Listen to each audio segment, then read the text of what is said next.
پاکستان کی تاریخ کا سب سے بڑا فیصلہ متوقع۔ وزیر اعظم عمران خان نے پہلی مرتبہ قادیانیوں کو قومی اقلیتی کمیشن میں شامل کرنے کی منظوری دے دی۔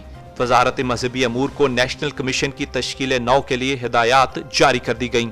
وزیر اعظم کی زیر صدارت ہونے والے اجلاس میں کابینہ اراکین نے تجویز دی تھی کہ آئین کے مطابق احمدی کمیونٹی کو غیر مسلم قرار دیا جا چکا ہے، لہٰذا انہیں اقلیتی ممبر بنایا جائے۔ وزارت مذہبی امور نے وفاقی کابینہ کو ارسال سمری میں احمدی کمیونٹی کو اقلیتی کمیشن میں شامل کرنے کی سفارش نہیں کی تھی۔ نیشنل کمیشن برائے اقلیت کو ایک قرارداد کے ذریعے 1993 میں عمل میں لایا گیا تھا، جس کی منظوری اس وقت کی وفاقی کابینہ نے دی تھی۔ کمیشن کی آخری حیت اور نظر ثانی شدہ TROs کو 2014 میں ری نوٹیفائی کیا گیا۔ مذہبی امور ڈویژن نے کمیشن کی نئی حیت اور نظر ثانی شدہ TROs ترتیب دیے۔ اس کے مطابق کمیشن کے آفیشیل ممبران کی تعداد 7 جبکہ نان آفیشیل ممبران کی تعداد 8 ہوگی۔ مذہبی امور ڈویژن نے کمیشن کی نئی حیت کی کابینہ سے منظوری چاہی۔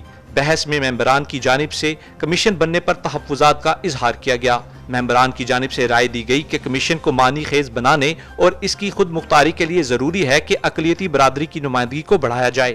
ممبران کی جانب سے یہ بھی تجویز تھی کہ احمدی کمیونٹی سے بھی ممبران کو شامل کرنا ناگزیر ہے۔